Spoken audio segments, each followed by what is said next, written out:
Salut tout le monde. Alors, on va jouer aujourd'hui sur King's Bounty Crosswords. Alors, King's Bounty c'est quoi? En fait, j'avais déjà, si vous regardez ma playlist jeux d'hiver, j'avais déjà fait 2 épisodes de présentation de King's Bounty The Legend. Donc, King's Bounty, ce sont des jeux qui essayent de faire revivre les vieux jeux de stratégie à l'ancienne, typés Heroes of Might and Magic, puisque King's Bounty, à l'origine, c'est considéré comme Heroes of Might and Magic 0. C'est un jeu de John Van Caneghem. Effectivement, King's Bounty, donc jeu de stratégie en tour par tour, qui sera amélioré par la suite pour devenir Heroes of Might and Magic, puis devenir la série qu'on connaît. Donc Katori a repris King's Bounty il y a une dizaine d'années et a fait d'abord The Legend, puis a fait diverses versions alternatives. C'est-à-dire, c'est pas du King's Bounty 2, c'est toujours plus ou moins le même moteur graphique, c'est toujours plus ou moins les mêmes unités, même s'il y a de temps en temps de nouvelles unités de ci de là. Globalement, on est sur quelque chose qui évolue assez peu, mais donc avec des campagnes différentes. Voilà, en fait, ce sont des campagnes différentes, c'est ça. Et donc, il y a eu King's Bounty The Legend, puis il y a eu Armored Princess, puis il y a eu Crosswords, il y a eu Warriors of the North, avec un DLC qui est une campagne Fire and Ice, qui paraît-il rend Warriors of the North bien meilleur. Il y a Darkside, sur lequel vous incarnez un personnage maléfique, justement. Parce que sur les King's Bounty, en gros, vous incarnez toujours un preux chevalier ou un défenseur du royaume qui doit lutter contre les invasions de démons ou de morts-vivants ou de vilains dragons ou que sait-on encore. Sur Darkside, justement, c'est le contre-pied qui est pris et vous êtes un vilain méchant et vous devez progresser dans ce monde où les gentils sont très très vilains avec vous, n'est-ce pas? Donc Darkside est assez sympa dans l'idée à jouer, c'est encore autre chose. Le problème, c'est qu'il a été quand même pas mal buggé. Alors, au niveau des campagnes, elles sont quand même relativement inégales. Et il y en a que j'ai pas faites. Si vous comprenez un truc avec les King's Bounty, ce sont des jeux de stratégie, mais le bestiaire est pas tellement fourni. Il y a du bestiaire, mais je veux dire, c'est comme du Heroes of Might and Magic, mais en plus focalisé baston. Il n'y a pas de développement de château ici.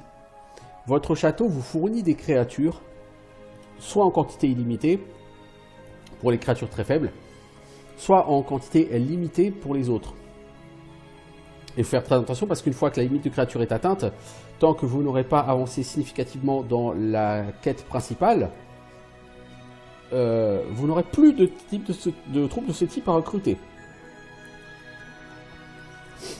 Du coup, c'est pas un système à la Heroes of Might and Magic où toutes les semaines il y a un renouvellement des troupes. Hein. Là non. Les troupes, vous avez un stock, généralement assez important, début de partie. Et puis, bah, à chaque combat, vous allez perdre des troupes, ou disons assez régulièrement, vous allez perdre des troupes.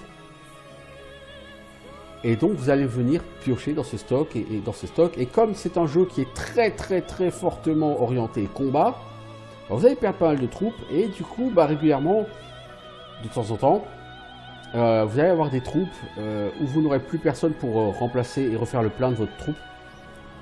Du coup, cette troupe, vous allez la mettre de côté et vous allez la remplacer par une autre. Soit parce qu'une autre troupe est disponible dans votre château, soit bah, vous recrutez dans des dwellings extérieurs. Et il y a généralement beaucoup de dwellings extérieurs.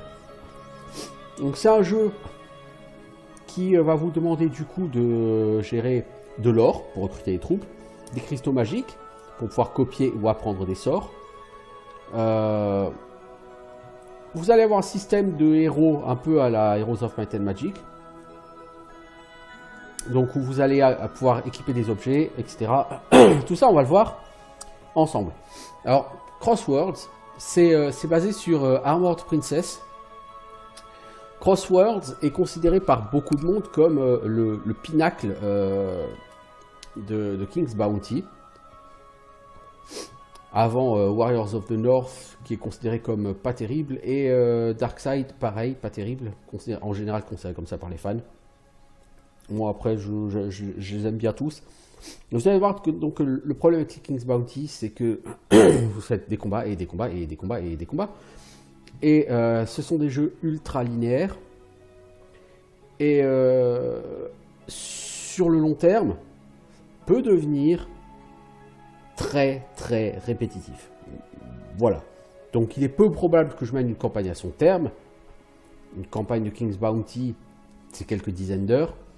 Et effectivement, c'est pas toujours passionnant de répéter certains combats, parce qu'il y a des combats que tu as l'impression de répéter 50 fois.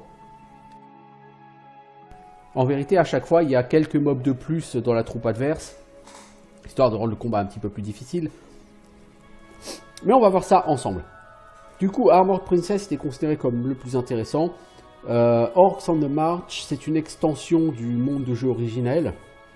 Donc c'est censé être une extension de Armored Princess. Donc, vous partez sur Armored Princess, déjà une campagne à temps plein, et vous y rajoutez des choses. Donc ça va faire vraiment quelque chose d'assez massif. Il y a 2 autres campagnes fournies avec cet add-on. Champion de l'arène. Tu dois combattre une série de monstres féroces dans une arène. Donc tu dois te battre contre 8 boss. Je suis pas fan. Et défenseur de la couronne. La fille est fortement peu vêtue quand même. Princesse Amélie, de retour de Théana, doit passer un dernier test pour gagner le titre honoraire de défenseur de la couronne de Darion. C'est un test qui ne peut être passé par la force brute seule, mais avec des tactiques... Bon bref, tu as des arènes, là encore. Bon, les campagnes d'arène, moi ça m'intéresse pas. Donc on va prendre Orcs on the March. Et puis on va commencer. Alors, donc nous allons avoir comme personnage principal Amélie, la princesse Amélie. La princesse Amélie, elle a, on va jouer en mode normal, plusieurs choses de personnalisables. La première, c'est son titre, la vaillante. Bon, pourquoi pas. Son emblème. Donc vous choisissez l'emblème que vous voulez pour votre personnage. Un lapin, c'est très vaillant. Je trouve qu'au niveau des emblèmes, ils ont quand même des très jolies choses. J'aime beaucoup. Iron Fist. Alors rien que parce qu'on est dans un héritage de Might and Magic, je vais partir sur le Iron Fist parce que évidemment la dynastie d'Iron Fist. Et vous choisissez surtout la classe d'Amélie. Donc Amélie, c'est comme un héros de Heroes of Might and Magic. Ce sera d'ailleurs votre seul héros. Et la seule troupe que vous allez gérer du jeu. Donc Amélie, elle peut être guerrier, c'est-à-dire qu'elle va booster ses propres stats attaque défense de manière assez importante. Elle va booster la puissance de ses troupes, donc un peu comme un héros de force sur un Heroes of Might and Magic, hein, puisque l'attaque et la défense du héros s'ajoute à l'attaque et à la défense des troupes, comme sur un Heroes of Might and Magic, somme toute. Le paladin, lui, va être un personnage un peu mixte. Il aura des boosts sur ses troupes. Il pourra faire un peu de magie et va faire un peu de magie. Par contre, le paladin va également avoir quelque chose de plus que les autres. D'abord, il a un sort spécifique, résurrection, ce qui en général est assez sympa. Mais surtout, le paladin, en général, il a des skills passifs qui augmentent ce qu'on appelle le commandement. Parce que, pour éviter que si tu es riche, tu puisses recruter toutes les créatures d'un coup, parce que comme j'ai dit tout à l'heure, contrairement à Heroes of Might and Magic, vous avez tout un paquet de créatures disponibles dans votre château. Imaginons, vous avez 10 000 pièces d'or et vous avez une infinité de paysans. Vous pourriez recruter 1000 paysans d'un coup, et ça rendrait triviaux un peu tous les combats à venir. Donc, pour ça, le jeu a un système simple qui s'appelle commandement. Chaque troupe a droit de faire une taille inférieure ou égale à votre score de commandement. Et chaque unité a un score de commandement individuel. On va prendre un exemple tout con. Admettons, Amélie, elle a 500 en commandement. Un archer, à titre individuel, coûte 25 en commandement. Eh bien, Amélie peut donc avoir une troupe de 20 archers. 20 fois 25 égale 500 effectivement. Même s'il y a plus que 20 archers à recruter, même si elle a assez d'argent pour en recruter plus, elle n'a pas assez en commandement pour en recruter plus. Du coup, le guerrier va plus buffer ses troupes. Le paladin, lui, aura tendance à avoir des troupes un peu moins buffées, mais plus nombreuses. Quant au mage, il a un gros stock de mana pour des effets divers et variés. Des buffs, des sorts d'attaque directe, des sorts de soins, des debuffs, voilà quoi. Sachant que, quelle que soit votre classe, rien ne vous empêche d'aller apprendre des skills dans les arbres de talent des autres classes. Chaque classe, en fait, il y aura 3 arbres de talent, un arbre de talent guerrier, un paladin, un mage. Mais pour apprendre des compétences dans un arbre de talent, il faut dépenser des runes. Et ces runes, vous les gagnez quand vous gagnez des niveaux. Et le type de runes que vous gagnez à chaque niveau dépend de votre classe. Si vous êtes paladin, vous allez gagner surtout des runes vertes, un peu des rouges et des bleus. Si vous êtes mage, vous allez gagner surtout des runes bleues, un peu de rouge, un peu de verte, etc. Ce qui fait que si vous voulez développer à fond dans l'arbre guerrier, il faudra beaucoup de runes rouges. Si vous n'êtes pas guerrier, vous ne pourrez pas le faire. Mais vous allez pouvoir prendre quelques skills dans l'arbre guerrier, dans l'arbre mage, même si vous êtes paladin. C'est pas impossible. Et c'est même certainement plus utile. Donc notez que l'apparence d'Amélie change. Vous voyez, en tant que guerrière, c'est une rousse flamboyante. En tant que paladin, c'est une blonde type palapouf. Et en tant que mage, c'est quelqu'un qui a l'air mystérieux, n'est-ce pas? Et moi, je vais jouer un paladin. Amélie la Juste. Pourquoi pas, hein? Throughout the past decade, peace had reigned in the world of Endoria. A treaty was signed between the humans, elves, and orcs, and a union of equals, led by Mark Leonard the Wise, brought to peaceful resolution all conflicts across the land. The valiant knight, Bill Gilbert, having set Endoria on its happy course, became mentor to the young Princess Amelie, training her in the military arts, and as time passed, the princess grew into a fine young woman, and so Gilbert was called to leave the peaceful shores of Endoria in search of new worlds. But peace was always fragile. The fearsome Archdemon Ball, once banished into the abyss by our famous knight, had meanwhile been undergoing his trials at the gates of hell. As form finally regained, Ball opened a portal into the world of Endoria, and within an instant, countless hordes of demons came pouring through, destroying all that was in their path. The elves and dwarves were first to fall, having but little defense against such an overwhelming force. The loyal troops of King Mark were likewise quickly exhausted, and the battle-weary survivors withdrew to Kronberg to mount a last desperate stand at the gates of the capital. In a few short but terrible hours, catastrophe... Alors je coupe volontairement, pourquoi? C'est en anglais. Je suis pas sûr que le son soit assez fort. L'histoire, donc, c'est que cette campagne vient après, c'est celle qui est sortie en deuxième, hein, historiquement, après King's Bounty The Legend. Dans King's Bounty The Legend, vous allez bannir un prince démon. Et donc après, entre toutes les races du monde, se met en place une paix, une grande paix, jusqu'au jour où Baal, le prince démon, réussit à se libérer de ses chaînes et à ouvrir un passage vers le monde, et il arrive avec une horde innombrable de démons, et il écrase tout sur son passage. Les humains sont la dernière race qui se tient, et ils sont en passe d'être écrabouillés. Et du coup, le héros du premier jeu, Bill Gilbert, est parti pour explorer d'autres mondes.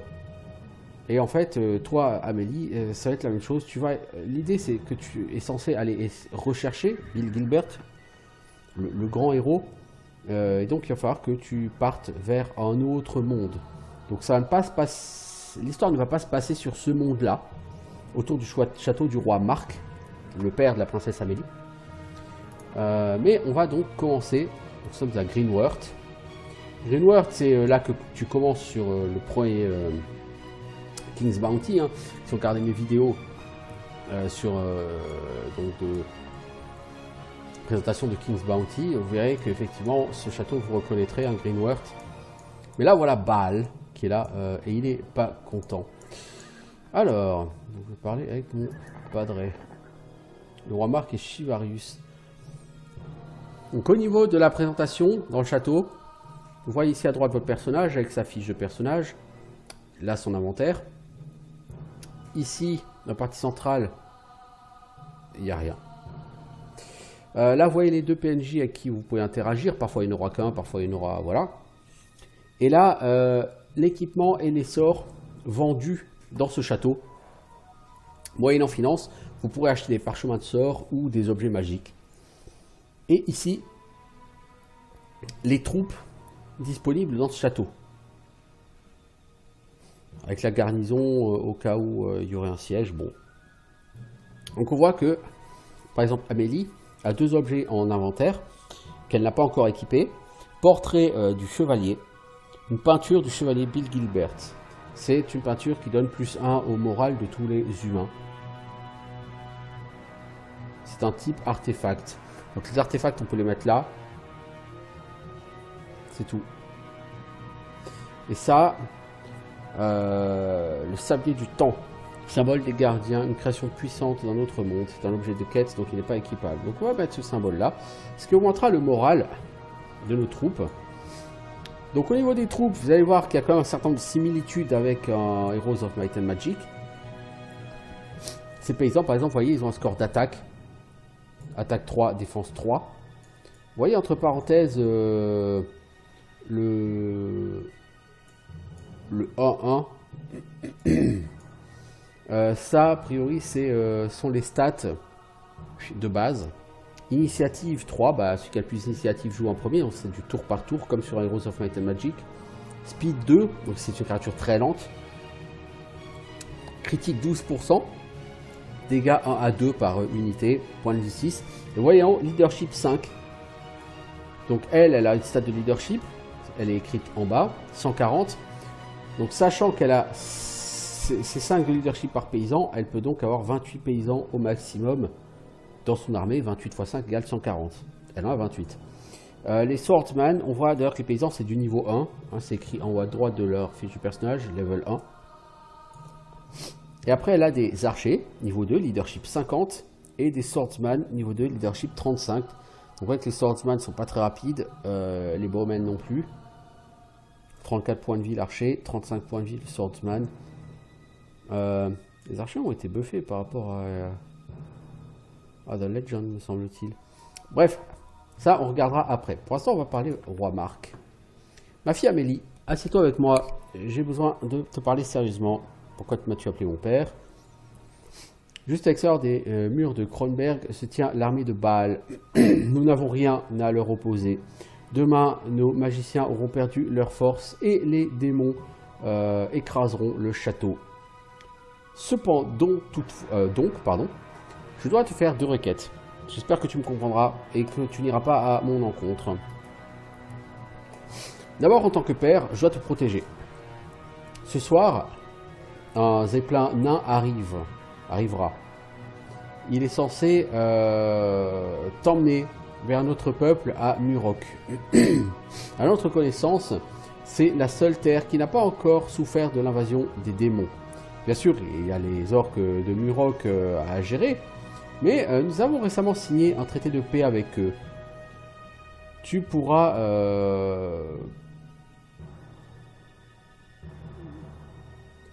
comment dire?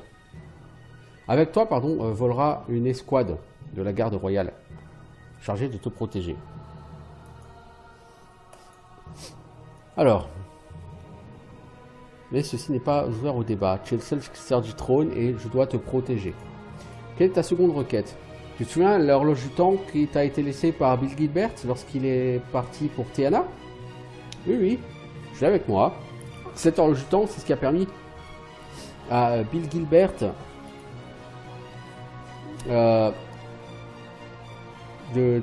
comment dire, Bill Gilbert est parti pour un autre monde, Théana, il t'a laissé cet objet.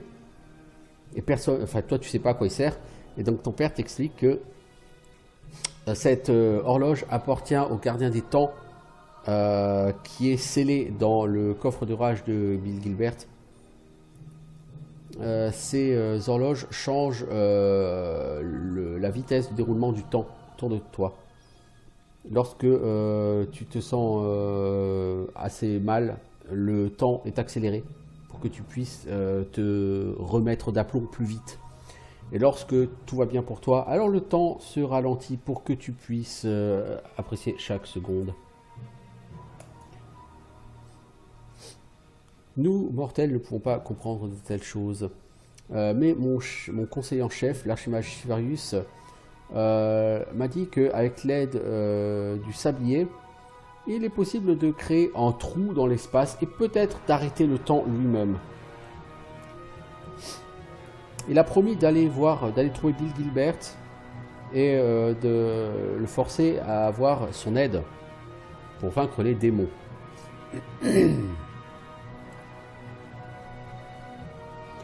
Alors, est-ce que tu pourrais lui donner l'horloge du temps et te préparer pour un voyage vers Murok? Ok. Je parle de Chivarius. Ok, alors as-tu parlé avec ton père? Avez-vous, votre majesté, s'il vous plaît? C'est certainement pas un accident que le faucheur vous ait donné l'horloge. Alors, mon père m'a demandé de vous donner cette horloge. Bien, très bien. Je requiers l'aide de sa magie pour faire revenir Bill Gilbert vers nous. Il est notre dernier espoir. J'ai aucun doute qu'il nous aidera. Mais comment cette horloge fera-t-elle? Princesse, tu le verras de tes propres yeux. Je vous demande de me suivre, votre Altesse. Ok. Voilà, on va essayer de suivre Chivarius. Je suis prêt. Donnez-moi l'horloge.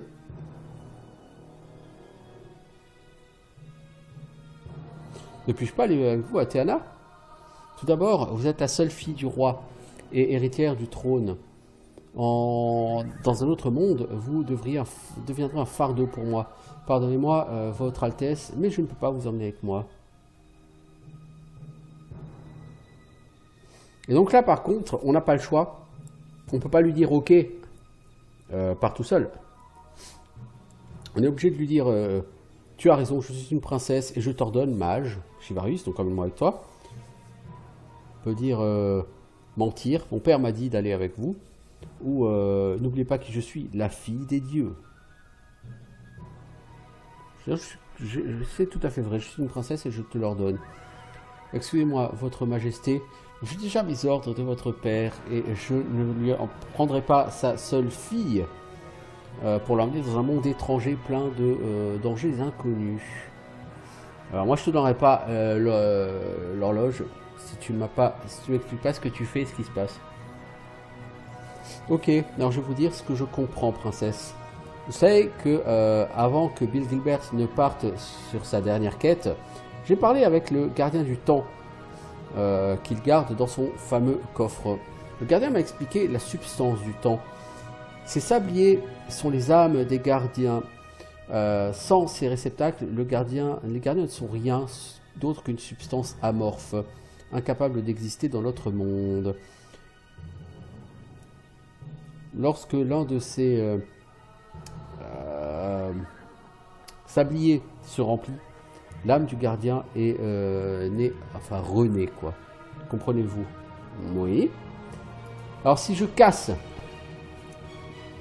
ce sablier, le sable tombera en cascade sur notre monde, ce qui amènera avec lui un cataclysme.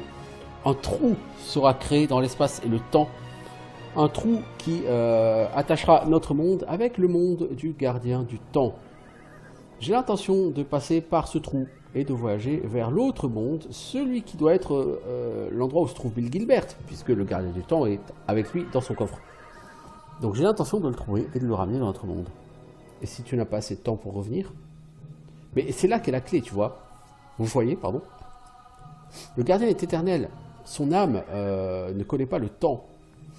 Lorsque le sable est jeté dans notre monde, la totalité de Darion, lorsque le sable sera jeté dans notre monde, la totalité de Darion sera également hors du temps. Il y aura un effet inversé, un effet vortex inversé, ce qui gèlera le temps à Endoria. Mais celui par contre qui détruit le sablier, lui pourra se balader dans l'espace et le temps. Et du coup tu lui réponds, eh ben qu'attendons-nous? Allons découvrir l'espace et le temps. Et tu jettes le sablier par terre pour tout casser. Mais que faites-vous, princesse? Je peux dire le sort, mais je ne peux pas utiliser le portail si vous... Le mage est pris par surprise. Le sablier touche le sol et disparaît. Puis réapparaît par-dessus la tête du mage. Chivarius lève son bâton en essayant d'attraper l'artefact, mais trop tard. Une force puissante perce l'espace autour de vous et le bout de vos doigts commence à vous piquer, comme si l'aiguille d'une marionnette était passée à l'intérieur. T'inquiète pas, Archimage, je vais chercher Bill Gilbert. Lis le parchemin. Chivarius donc secoue la tête. Il plante son bâton dans le sol et commence à réciter l'incantation qui me permet de partir vers un autre monde, le monde de Théana. Me voilà arrivé je ne sais où. Un autre monde, pourtant presque le même que le vôtre. Ainsi, c'est l'endroit vers lequel le portail vous a envoyé. Il semble que vous soyez sur la place d'une ville un peu endormie et tranquille. La place est relativement déserte et tout est serein. Le silence est d'un seul coup rompu par un grand pop, le son du portail qui se ferme derrière vous. Il va falloir maintenant que vous sachiez où vous êtes et que vous trouviez de l'aide. Alors, on va maintenant regarder l'interface du jeu. C'est une interface que je trouve globalement bien faite. En bas à gauche, vous voyez les ressources de votre personnage, donc l'or, la rage, la mana. Donc en blanc, la quantité que vous avez, en bleu, le maximum que vous avez. Ici, votre personnage, vous cliquez sur votre portrait, vous accédez à la feuille de personnage, on y viendra après. Votre nom, votre niveau, votre leadership, ici la barre d'XP qui pour l'instant est vide, vos troupes, et donc en bas à droite, la minimap. Dessus, les points verts, ce sont les PNJ avec lesquels vous pouvez interagir. Les étoiles dorées sont les choses que vous pouvez ramasser, récupérer. Ça c'est bien fait, vous pouvez creuser pour chercher les trésors, puisque rappelons que King's Bounty, qui veut dire la rançon du roi, enfin la prime du roi, pardon, vient du fait que sur le premier King's Bounty, donc The Legend, votre personnage commence par être recruté en tant que collecteur de primes pour le roi, chasseur de trésors du roi. Et donc effectivement, il va se promener dans le monde et vous pouvez régulièrement creuser, vous allez régulièrement trouver des trésors et vous allez creuser pour les découvrir et les récupérer. C'est une fonctionnalité qui est restée sur celui-ci, bien que vous ne soyez pas, là en l'occurrence, le chasseur de trésors du roi. Un bouton menu, voilà, très simple. Est-ce qu'on a une quick save sur F5? Je ne crois pas. Vous ne pouvez pas avoir par contre les commandes. J'aime beaucoup les musiques. Alors, à vitesse d'animation des combats, on va mettre élevé. Du coup, ça risque d'être un peu ridicule, mais on va pas... Voilà. Donc ici, 4 boutons, héros, sort, quête, carte. Quête, bah, c'est le journal des quêtes. Donc vous avez en haut la liste des quêtes disponibles. Quand il y a une couronne, c'est que c'est la quête principale. Et donc vous sélectionnez une quête et en dessous vous avez les différentes étapes et la description de la quête. Carte, ben, c'est la carte de l'île sur laquelle vous êtes. Vous pouvez afficher la carte du monde. Et donc là vous allez voir que contrairement à une bonne partie de King's Bounty, The Legend, sur Armored Princess, c'est un réseau d'îles plus ou moins grandes que vous allez devoir parcourir. Donc là, on va sur l'île actuelle, donc c'est l'île de Débir, et on a vaguement certaines informations, mais on ne voit pas la carte de l'île puisque le brouillard est encore dessus. Au fur et à mesure qu'on va se déplacer, le brouillard va se dissiper et nous fournira une carte de l'île. Spells, donc c'est votre livre de sorts. Donc vous avez d'abord les sorts avec leur niveau à côté, leur coût en mana en bas. Donc soin. Vous mettez la souris dessus, vous avez une description. Hein, je veux dire, c'est un peu plus simple. Hein. Le soin rend 55 points de vie. Si vous le lancez sur des morts-vivants, il fait des dégâts à la place. Par contre, ça ne fonctionne pas sur les démons. Si les démons sont dans votre camp, ou s'ils sont en face de vous, ça n'a aucun effet sur eux. Bénédiction, ça permet à la cible d'infliger le maximum de dégâts avec son attaque de base. Il n'affecte pas les morts-vivants, bien évidemment. C'est un buff qui dure 2 tours, qui coûte 10 en mana, c'est quand même très cher. Et en dessous, vous avez les parchemins, donc Peacefulness, parchemin de niveau 1. Ça réduit les dégâts infligés par la cible, par l'attaque de base de la cible. Mais par contre, ça augmente sa vie. Donc ça réduit de 30% les dégâts infligés par la cible, mais ça augmente de 30% sa vie. Donc si vous avez un stack qui est censé tanker, vous pouvez lancer Peacefulness dessus pour qu'il tank un peu mieux. Même s'il fera moins de dégâts, il est censé tanker, pas DPS. Sur la partie gauche, vous voyez votre mana. Vous voyez ici le nombre de parchemins que vous avez. On peut apprendre, avec le bouton qui est ici à droite du parchemin, on peut apprendre un parchemin pour apprendre un sort. Et pour apprendre un sort, il faut au moins un niveau dans l'école de magie concernée et il faut des cristaux magiques. Alors les cristaux magiques, j'en ai 10. Donc ça, j'en ai assez. Par contre, je ne connais pas magie de l'ordre. Et donc on va arriver donc sur la feuille de héros. La feuille de héros, donc vous avez le bouton héros ou alors vous cliquez sur votre portrait. Et là, c'est une feuille de héros qui est somme toute un peu dans le même ordre d'idée qu'un Heroes of Might and Magic. Vous savez ici votre niveau, votre classe, votre emblème, votre score de leadership, votre barre d'XP, vos stats, attaque, défense, intelligence. Donc si vous prenez Heroes 3 par exemple, vous avez 4 stats, attaque, défense, puissance, savoir. Le savoir, ça sert uniquement à déterminer votre mana. Donc là, la mana, elle est là. Donc voilà. Et les 3 autres stats, donc attaque, défense et puissance magique, sont ici. Donc votre attaque s'ajoute à l'attaque de vos créatures. Votre défense s'ajoute à la défense de vos créatures. Et votre intellect gère l'efficacité et la durée des sorts que vous lancez. Chaque point que vous mettez en intelligence augmente les dégâts magiques de 5%.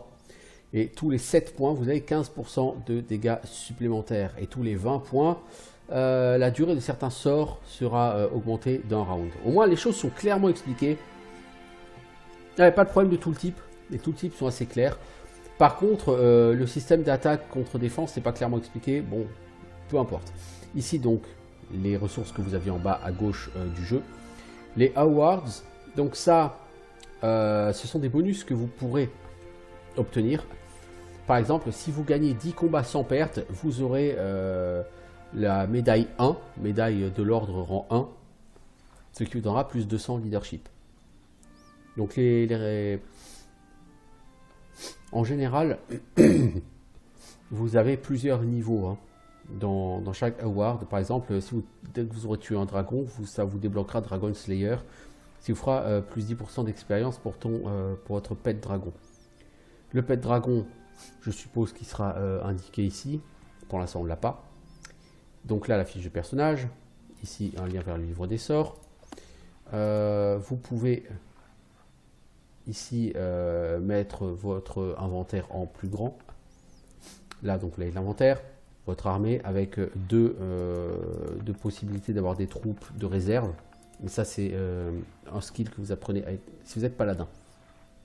Et sur le côté droit de l'écran, les skills. Donc, comme je vous indiquais, vous avez un système de runes. Donc, vous êtes paladin, vous avez surtout des runes vertes. Donc, 4 vertes, 2 rouges, 2 bleus. Et vous avez 3 onglets. L'onglet rouge, Might. Ça, c'est plutôt les skills pour le guerrier. Mind, les skills pour le paladin. Magic, les skills pour le mage. Jusque-là, tout est clair. Alors, si on prend par exemple, donc nous on est paladin, le premier skill que l'on a, Scouting, ça vous permet de voir le type de troupes qui composent une armée adverse lorsque vous voyez un ennemi sur la carte d'aventure. Et ça vous donne également plus 1 en intelligence. Si je souhaite monter Scouting au niveau 2, il me faut 3 runes vertes et une rune bleue. Ça me permettra d'estimer le nombre de créatures dans chaque troupe.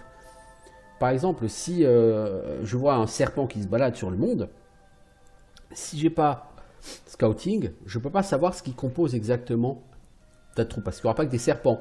Il se peut qu'il y ait des ours, des bandits, des guêpes dragons, des choses comme ça.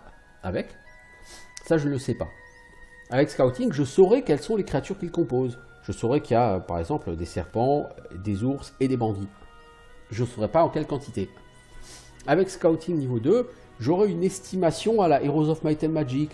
Genre 1 à 4, 10 à 19, 40 à... Enfin, 50 à 99, vous voyez, ce genre de choses. Et il y a Scouting niveau 3 qui, à mon sens, je ne sais pas si je vais le prendre, doit donner le chiffre exact. Vous avez la Sainte Colère. Votre présence, les défenses des ennemis, des morts-vivants et démons ennemis baissent. Et chaque attaque de vos troupes contre ces races vous donne plus de mana et de rage. Donc ça réduit la défense contre des undead et des démons. Ça augmente la génération de rage et de mana. Donc à chaque fois qu'une de vos troupes frappe, vous gagnez 1 point de mana et 1 point de rage supplémentaire. C'est pas mal. Glory. Alors, tout le monde veut se battre sous votre bannière. Ça augmente le leadership. Hein, donc directement plus 100 leadership, paf. Par contre, ça coûte 6 runes vertes. Moi, c'est ce que je vais chercher en premier. Parce que taille d'armée augmentée, donc puissance d'armée augmentée. Vous avez trophée, ça augmente le gold que vous recevez. Après chaque combat, vous recevez une récompense en or. Celle-ci est extrêmement importante parce que vous allez subir des troupes, des pertes, très souvent. Il va falloir remplacer ces pertes. Donc il va falloir racheter des soldats. Donc vous avez besoin d'or. Il n'y a pas de construction à faire à proprement parler, mais vous allez avoir besoin d'or pour racheter des troupes. Ça, c'est important. Et donc, gagner plus d'or, c'est important. Prière. Une prière qui vient du cœur pour le pouvoir suprême. Vos troupes attaqueront avec plus de précision. Donc ça augmente de 3% les chances de critique. C'est sympa, mais claquer des runes vertes pour ça, pas en début de jeu en tout cas. Les pouvoirs de l'esprit. Un haut niveau d'esprit vous permet d'augmenter l'attaque et la défense de vos troupes. Donc en gros, ça vous donne attaque et défense plus 1. Ce qui est plutôt pas mal, parce que si vous voulez avoir ça côté Might, il vous faut 2 skills. Héroïsme vous donne plus 1 en attaque, résistance vous donne plus 1 en défense. Vous voyez? Et bah ici, avec Power of the Spirit, vous avez les deux en un seul skill. Alors bon, c'est un skill coûteux, hein, en rune verte, mais bon, voilà. Et ça tombe bien parce que c'est un skill qui a comme prérequis Glory, qui est le skill qui augmente le leadership, et ça tombe bien parce que c'est ce que j'allais chercher. Par contre, pour pouvoir prendre un skill, il faut juste avoir le niveau 1. Par exemple, Trophies, ce qui manque, ce sont des runes, c'est une rune verte. Si j'avais une rune verte de plus, je pourrais le prendre. Par contre, Prayer, c'est indiqué, il faut quand même prendre Holy Hunger au niveau 1. Alors, learning, ça augmente l'expérience de 10% et l'intelligence plus 1. Donc, vous voyez, ça fait déjà 2 skills qui augmentent l'intelligence. Donc, le paladin est comme quelqu'un qui va gagner de l'intel. C'est logique, avec Power of the Spirit, il va gagner de l'attaque et de la défense. Adrénaline. Au début de chaque round, une de vos troupes reçoit un bonus de vitesse.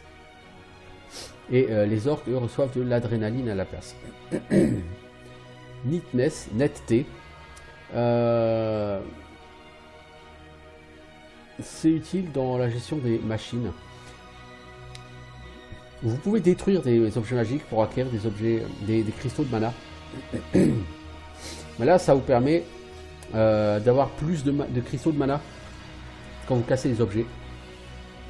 Et éventuellement, à très haut niveau, ce skill te permet même de récupérer des runes quand tu casses des objets.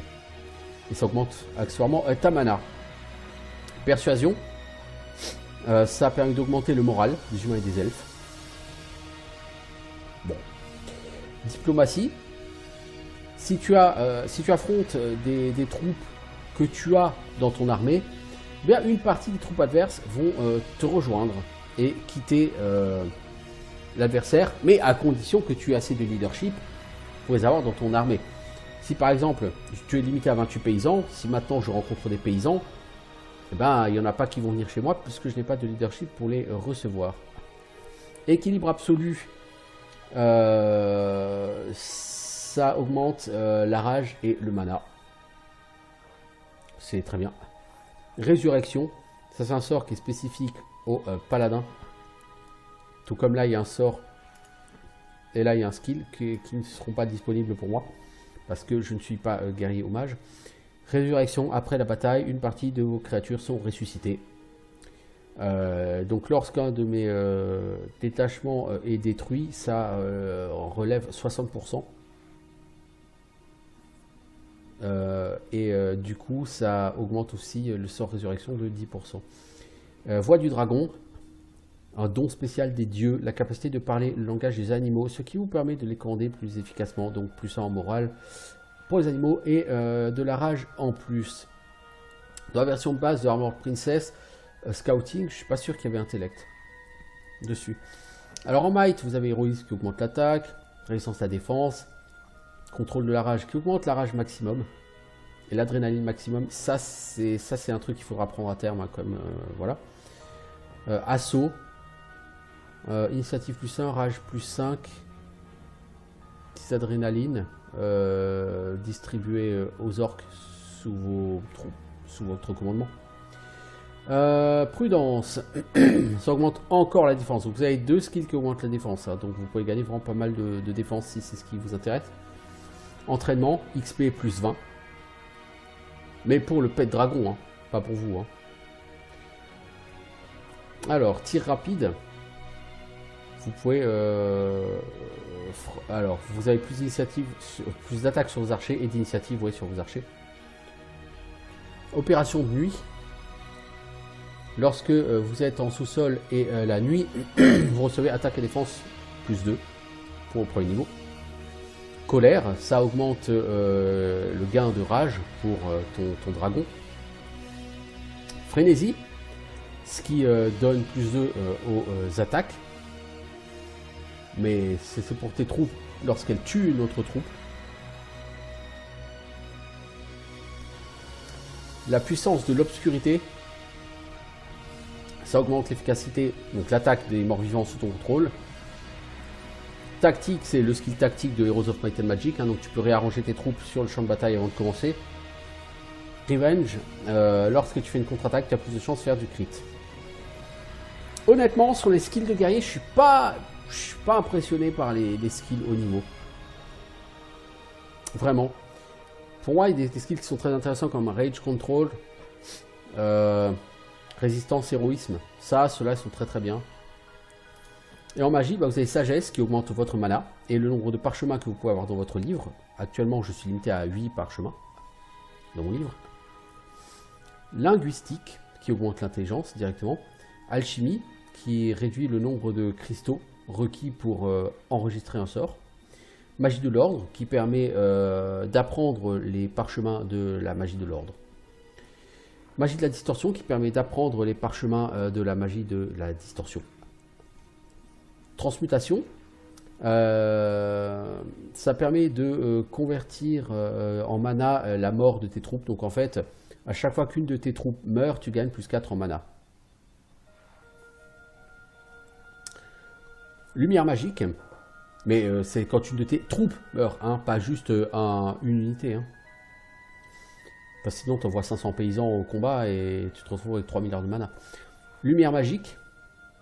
Donc ça permet d'avoir des bonus sur les sorts de magie de la lumière. Donc les sorts de soins, de bénédiction, résurrection, etc., etc. Magie du chaos. Ça te permet d'apprendre les sorts de magie du chaos depuis les parchemins. Destruction, ça augmente les dégâts, enfin la puissance des sorts, donc de 15%. Summoner, donc ça te permet d'augmenter la puissance des summons que tu invoques. Méditation, ça te permet de réduire le temps de récupération des sorts et ça te donne du mana. Le temps de récupération de mana, pardon. Parce que vous allez voir que quand j'utiliserai du mana, c'est un jeu en tour par tour mais en combat. Hors combat, c'est pas du tour par tour, c'est du temps réel. Et du coup, la mana remonte toute seule. Mais elle remonte pas très très vite. Donc quand tu es à 0 de mana et que tu vas attendre d'avoir 30 mana pour faire le combat suivant, eh ben il faut que tu attendes et que tu attendes et que tu attendes. Et c'est pas toujours marrant. Avec méditation, bah, tu régènes plus vite, donc temps moins. Et ça augmente ton mana max en plus. Concentration vous permet de restaurer de la mana à chaque tour de combat. C'est très intéressant. Et enfin, thèse. Ça vous permet d'avoir plus d'intelligence et de mana. Donc pour Magic, si vraiment la magie est au cœur de votre gameplay, ça effectivement, ça va être bien. C'est pour ça que moi je préfère Paladin, parce que avec Paladin, je trouve qu'il y a plus de trucs pour booster ses troupes. J'ai ces runes là, je ne vais pas les utiliser parce que le premier skill que je veux avoir, c'est Gloire. Je pourrais les utiliser pour Scouting. Mais on va déjà voir ce qu'il en est. Alors, on est là. On a ici un garde. Là-bas, il y a un orc chaman triste qui a une quête à me donner. Est-ce que nous avons au château? Alors, on va aller au château. Voir le roi Frédéric. Bienvenue étrangère. J'ai entendu dire que tu es sorti de nulle part, comme ça, directement sur la place de mon château. Et qui es-tu? Es-tu le genre de... Quel est le genre de personne qui peut rentrer dans mon château sans passer par des gardes? As-tu été envoyé par des mignons pour m'assassiner? Moi, le vrai roi de Vérone, Frédéric le Second. Votre Majesté, je suis la princesse Amélie. Je viens d'arriver depuis le monde d'Endoria. J'ai besoin de trouver un chevalier du nom de Bill Gilbert. Quoi? Tu viens d'un autre monde, Endoria? Ouais, je crois que j'ai déjà entendu ce nom. Intéressant, intéressant. Un chevalier, dis-tu. Donc tu es une princesse de sang? Et quel serait le nom de votre père, alors, votre Altesse? Son nom est Marc Léonard, roi de Darion, le royaume des humains dans notre monde. Cependant, il se dit que je ne suis pas sa fille naturelle. Les gens disent que ce sont les dieux qui m'ont envoyé au roi, en réponse à ses prières. Les dieux t'auraient envoyé, hein? La fille des dieux d'un autre monde. Je me demande, est-ce que l'ange m'a dit la vérité? C'est incroyable. Nous devons confirmer cela. Par les dieux, où est cette boîte? Il saute de son trône, va chercher quelque chose et revient rapidement avec un petit coffre qu'il ouvre avec précaution. À l'intérieur se trouve une pierre aux couleurs célestes. Princesse, savez-vous ce que c'est? Non, mais sa couleur et sa forme sont tout à fait agréables. Comme c'est barbare! La couleur et la forme de cette pierre n'ont aucune importance. C'est la pierre de courage, l'une des 8 pierres de Théana, qui sont les clés vers le pouvoir divin. Si vous êtes la personne annoncée par la prophétie des anges, alors vous devez réveiller cette pierre. Posez votre main sur elle, mon enfant. Si ce que vous dites est vrai, elle reviendra à la vie et vous donnera sa force. Cependant, si vous avez menti, alors cela vous pétrifiera. Et vous rejoindrez les rangs de ceux qui ont été emprisonnés. Tout ce que je dis est la vérité. Je touche la pierre. Aussitôt, vous placez votre main sur la pierre, qu'elle s'illumine avec une lueur spectrale. avant d'exploser dans un million d'étincelles brillantes. La pierre incroyable vous a accepté. Vous êtes à présent la gardienne. La prophétie des anges est devenue vraie. Moi, la gardienne de la pierre, je ne comprends pas. Après que tu auras fini de collectionner les 8 pierres de Théana, tu seras tel les dieux capables d'arrêter le chaos et prête à accomplir les mots des Écritures. Mais les craintes, moi, le roi Frédéric II, t'aiderai dans cette quête. Je te dirai où sont les 7 pierres restantes et je t'aiderai à les obtenir. Par les dieux, c'est un grand jour. Mais toutefois, je souhaite d'abord t'offrir un cadeau royal. Je suis sûr que tu l'aimeras et que vous deviendrez les meilleurs amis. Ah, j'adore les cadeaux. C'est où? Parlez au capitaine Bogard, le chef de mes gardes. Il vous expliquera tout. J'espère que vous aimez les surprises. Maintenant, je ne comprends pas tout à fait ce que je suis censé faire, mais je suis sûr que dans ta quête, mon cadeau sera d'une grande aide. Tu verras. Je te donnerai aussi une liste qui t'explique où et de qui tu peux obtenir les autres pierres de Théana. La pierre de courage, tu l'as déjà. La pierre d'espoir, tu peux la trouver ici à Débir. Lis cette liste, pose toutes les questions que tu peux avoir. J'ordonne que tu aies accès libre à toutes mes terres, que tu peux aller où tu le souhaites sous ma protection et sans délai. Et ce n'est pas tout, je te donne aussi l'accès à nos ressources militaires. Montre-leur juste ce papier. Va donc à l'académie t'entraîner un peu. Oui, merci Majesté. Alors, Stone of the Gods, leadership plus 20. Oui, bon, c'est pas énorme. Toi, tu n'as pas encore d'armée à me donner. D'abord, il va falloir que je fasse le tutoriel.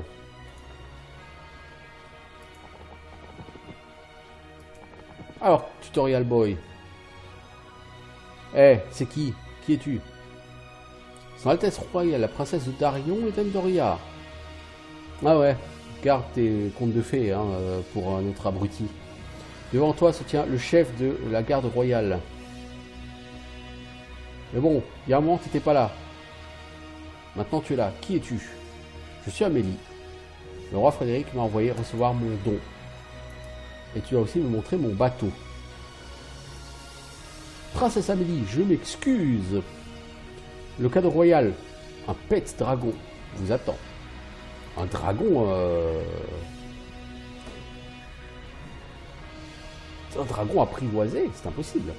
Par décret royal, vous devez recevoir un dragon. Pas moins.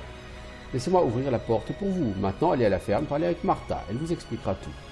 Ok, je reviendrai. Et donc, le pet dragon, c'est une aide très sympa en combat. Donc, à chaque fois que vos troupes vont subir des dégâts ou qu'elles vont infliger des dégâts, votre barre de rage va augmenter. Et votre dragon, il aura des capacités qui nécessitent un certain nombre de rages. Par exemple, capacité coup de pied qui va coûter par exemple 5 de rage. Les capacités des dragons ont un cooldown aussi. Vous ne pouvez pas l'utiliser à tous les tours la même capacité. Mais à chaque tour, ça va vous donner un bonus. Comme un sort supplémentaire finalement. Donc vous avez plusieurs pets dragons ici. Vous allez choisir celui que vous voulez. Alors, on va parler à Martha, mais avant de parler à Martha, ici il y a une rune. Parfois vous trouverez des runes par terre. Du coup j'ai une mind rune, j'en ai 5. C'est pas encore suffisant pour Glory, mais ça avance. Si je m'abuse, ici il y a un trésor. Vous voyez ce halo là? Ça veut dire qu'il y a un trésor ici. Je peux creuser. Et voilà. Bon, c'est un parchemin de Stone Skin, c'est un peu à chier, mais... Disons qu'à apprendre comme sort, c'est sympatoche. Mais je vais pas apprendre les sorts de sitôt, quoi. Bon, alors on va parler à Martha. On va déjà faire une save.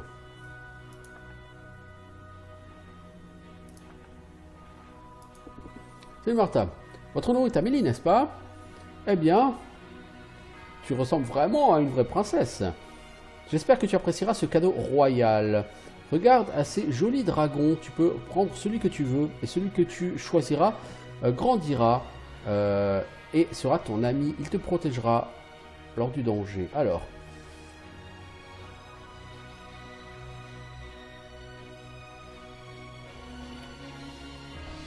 Donc vous avez plusieurs dragons.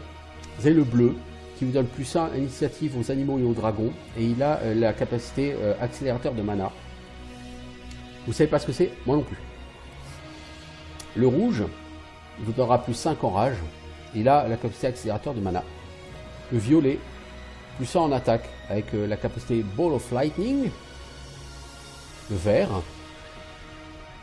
plus 1 en intelligence. Il a la capacité chercheur de trésors. Je pense que ça veut dire que en combat, parfois sur l'écran de combat, sur le champ de bataille, vous allez avoir des coffres à trésors et ça vous permet, je pense, d'ouvrir les coffres à trésors pour vous permettre d'avoir plus d'argent. Le bronze vient à votre défense, donc plus 100 en défense et la capacité Stone Wall. Le jaune est très intéressant, plus 2% critical hit, Mystic Egg, non. Et le rose, plus 5 mana, Ball of Lightning. Donc clairement le rose c'est pour un mage. Initiative des animaux et des dragons, je suis pas vraiment fan. D'habitude je prends le bleu.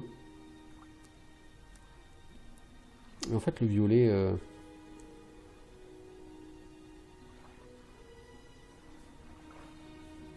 Qu'est-ce que je veux? L'attaque, l'intelligence, la défense, de la rage en plus. La rage en plus c'est pas mal hein.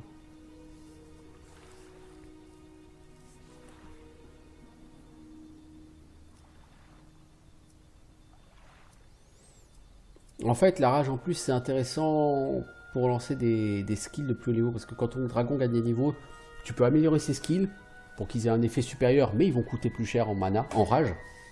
Soit tu peux apprendre de nouveaux skills. Donc plus 5 rage, c'est utile sur plus tard. Plus ça en force, c'est utile.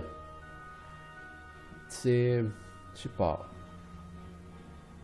On va quand même prendre le violet.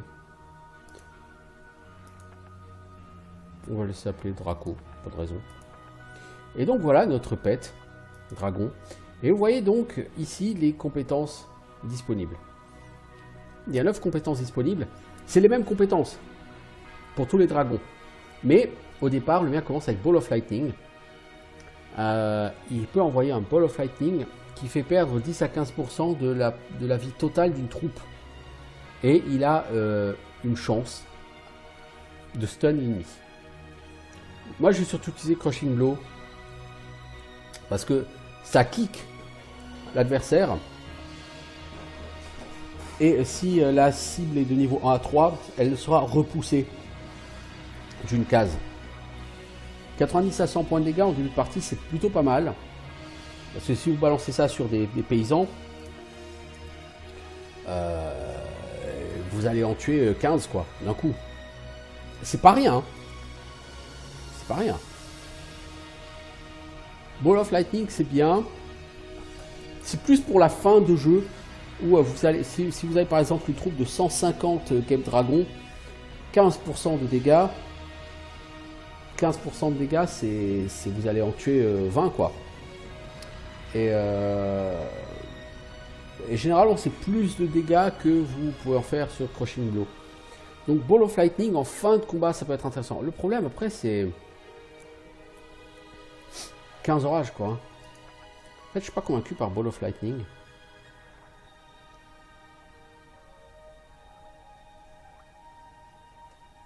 Je me demande si je devrais pas prendre le rouge, en fait, plutôt. Rage maximum plus 5, ça pourrait être utile.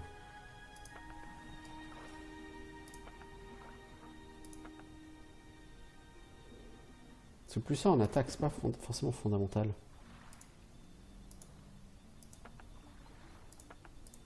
Si je prends le rouge, donc lui il commence avec accélérateur de mana. Votre dragon pose des chargeurs sur le champ de bataille. À chaque fois qu'une de vos troupes marche sur un de ces chargeurs, elle regagne 1 point d'action. Et ça vous rend 7 points de mana. Ça c'est utile. si vous êtes mage. C'est pas quelque chose que je vais level up, ça Mana Accelerator. Mais bon. Du coup, en rage, je peux monter à 20. Je trouve que c'est pas mal. Bon. Ça fait 1 heure qu'on y est. Et elle, on peut faire des échanges avec elle. Pour 1600 gold, on peut lui prendre un parchemin de réveil du dragon.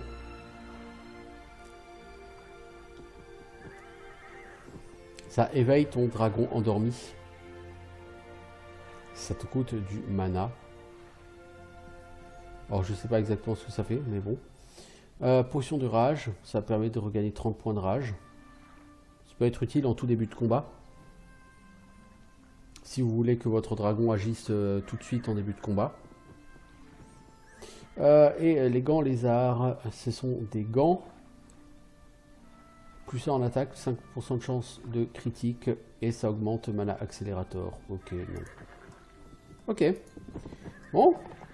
Bah donc on va s'attaquer plus en détail sur notre prochain épisode. Qui sera pas forcément très loin d'ailleurs. À ce jeu. Moi je vous dis à bientôt pour de nouvelles aventures sur cet excellent jeu. Ciao tout le monde.